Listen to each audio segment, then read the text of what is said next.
Hey, are you reading? What are you doing? Hey, what book are you reading? You read so much. Mom. Mom. Hey, what are you reading, a book? Mom. Mom. I'm hungry. Hey. Hey. What?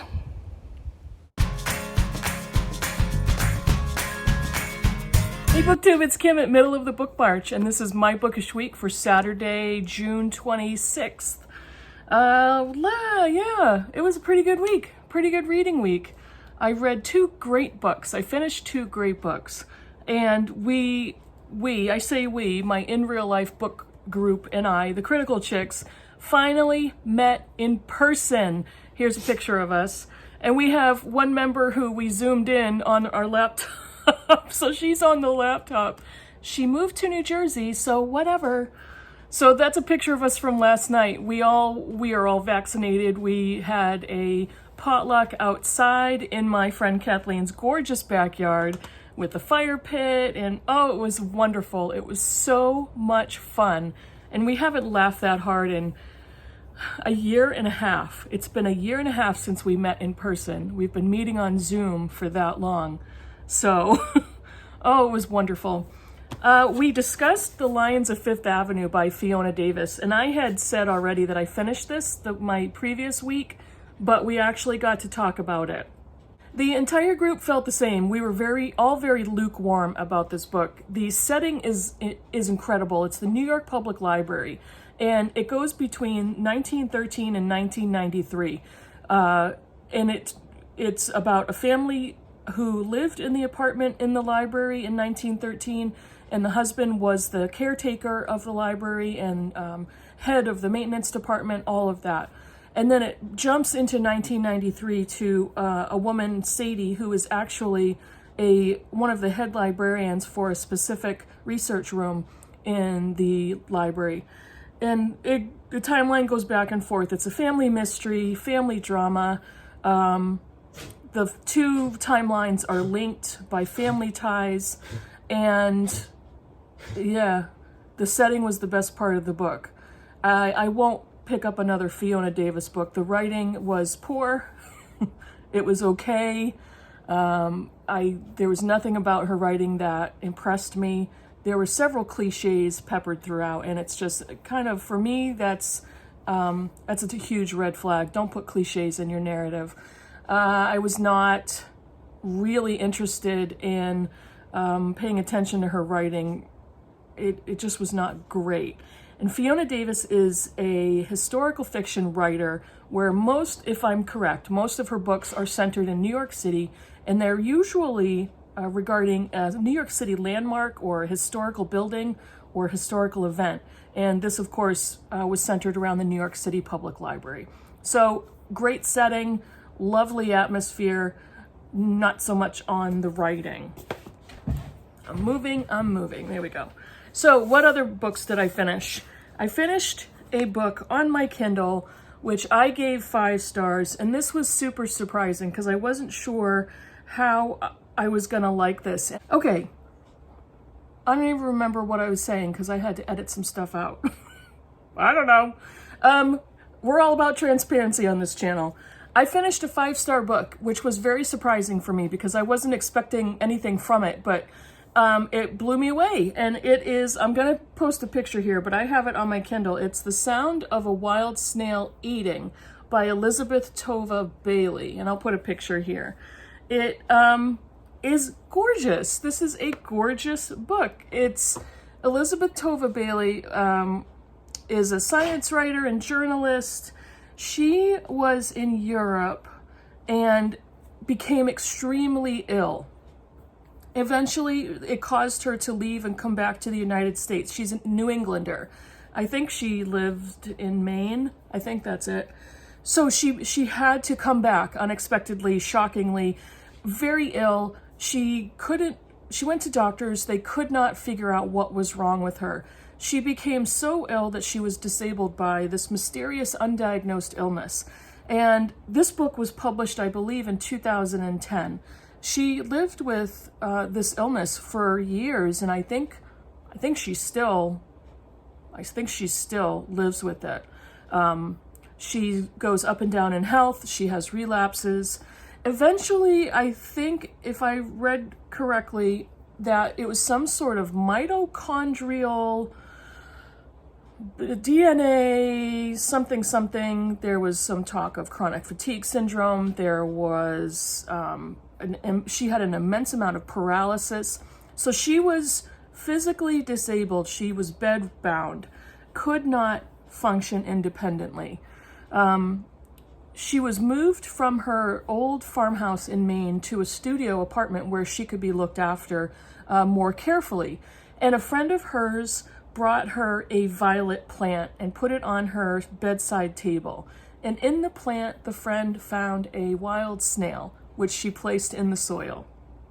That begins the book. And who would have thought that this book was so gorgeous? She basically writes that she couldn't do anything but lay down.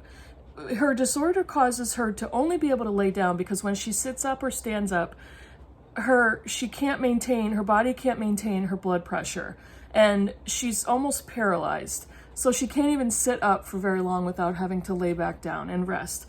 But she was able to lay in bed and watch this snail in a bowl, in this violet, on her bedside table.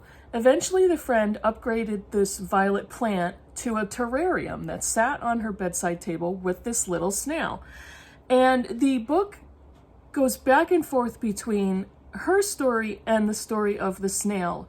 The amount of research that she did to find out what would keep the snail alive and what's the snail's wild habitat, what the snail eats, how it acts, how it behaves, how it moves, why it does what it does. She put so much research into the book, and her writing is just stunning as to how she expressed her love and appreciation of this little tiny snail. Each chapter has an epigraph at the top, and she brought in quotes from books from the 1700s through the 1900s, and they were all beautiful. They all applied to the section of the chapter. I was blown away by it. I'm not gonna spoil the ending. She does eventually go up and down in health, as I said, and I was so impressed by her ability through her illness and through a physical disability to research and write this book, to express how she felt and how she felt about her own body, as well as the fact that this one tiny little living creature in her room was what kept her going. I just thought it was a gorgeous piece of writing, as well as a wonderful piece of science writing. So if you are a science and nature writing fan, please pick up that book. It's short, but it's gorgeous, and it blew me away. The other book I finished is The Snake Pit by Mary Jane Ward. This was a buddy read with the wonderful and irreplaceable Britta Bohler. We read this past week, and this is a brilliant piece of writing. The way that this is written, it directly corresponds to how the main character Virginia thinks and the way that her mind works. This is set in the 40s, and it's the story of Virginia Cunningham, who has what is described as a nervous breakdown. She is committed to a hospital in the city, New York, and eventually is moved to a facility called Juniper Hills. It all sounds very bucolic and pleasant, right? But she is committed long-term to the psychiatric facility. I think she ends up being there a year throughout the entire book. This book was instrumental in magnifying the status of patients who are mentally ill, who are committed involuntarily to mental hospitals, psychiatric hospitals.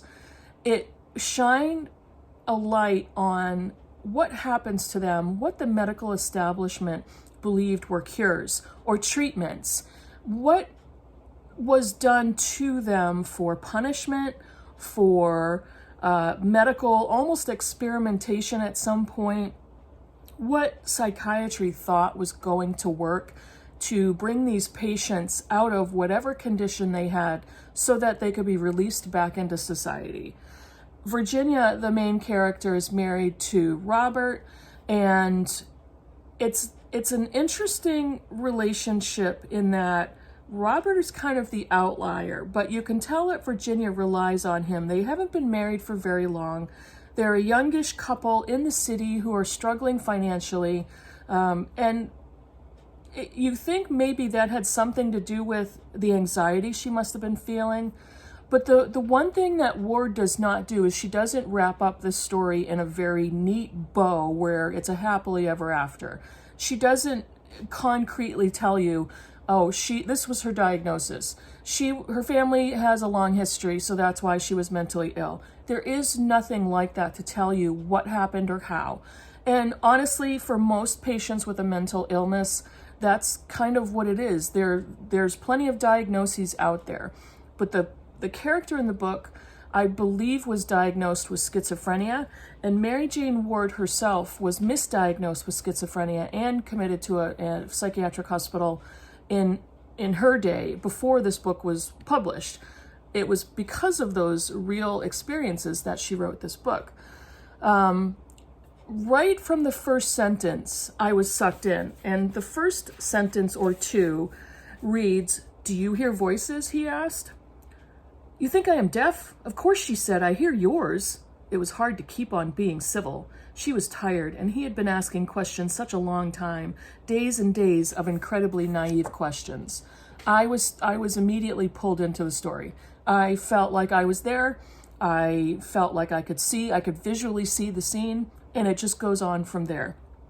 One of the genius parts about the narrative is Ward writes the words and the sentences in the paragraph structure, and in a way where Virginia, as a patient with a psychiatric disorder, her thinking is so disjointed and so extreme and so, what's the word I'm looking for? She can't put together a coherent thought, kind of like what I'm doing right now. None of her words make sense. None of the thoughts make sense to what the reader knows as reality. She can't remember anything. She can't figure out what two words make sense. The perspective and the tense changes from sentence to sentence in the beginning of the book. And it was a little off-putting for a very short time until I realized this is how she's thinking. And you don't know who she's talking to. You don't know who she's talking about. She talks about herself, but then she's talking to another person, and then it's third-person narrative. It goes back and forth. Eventually that changes. The structure of the writing changes towards the middle when we finally realize she's starting to make improvements, and then the narrative becomes smoother to read. It's genius because it pulls you through the mind of Virginia as a patient. It was brilliant. And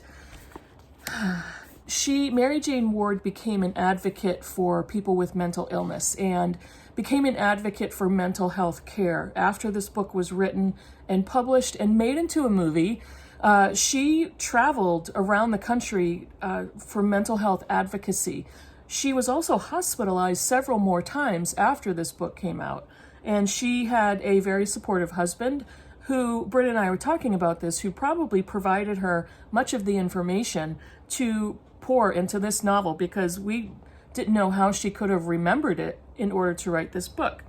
But this book and the book One Flew Over the Cuckoo's Nest, among others, there are several other books that changed the way mental health is viewed and changed the way mental health care is performed. So, excellent book. This copy came from the Library of America.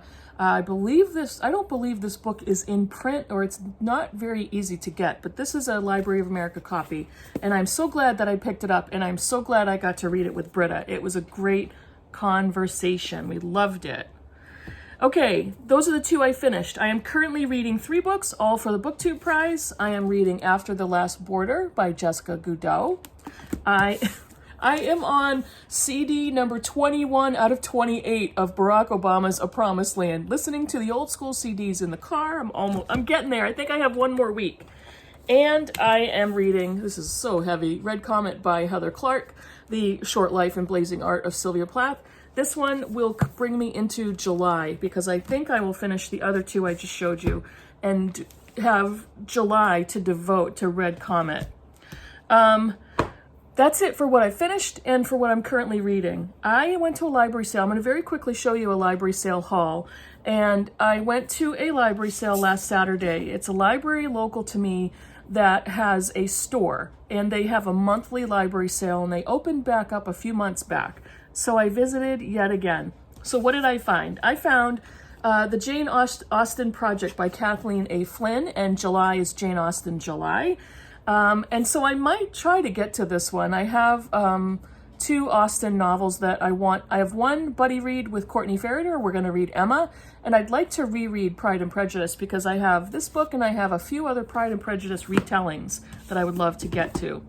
I found this book, Guns, Germs, and Steel by Jared Diamond. I have known about this book for many years. My daughter in 8th grade social studies read and was learning part of this book in her class. So it was really interesting when I was listening to 8th grade social studies. So I found it at the library sale and I picked myself up a copy. This is Joanne Harris, The Gospel of Loki. Joanne Harris wrote Chocolat, and I collect her books. This is a retelling of Norse mythology. It's a novel retelling and brings in retelling of mythology. I've done this before. But it's a novel around Norse gods. I found a hardcover copy of Remarkable Creatures by Tracy Chevalier.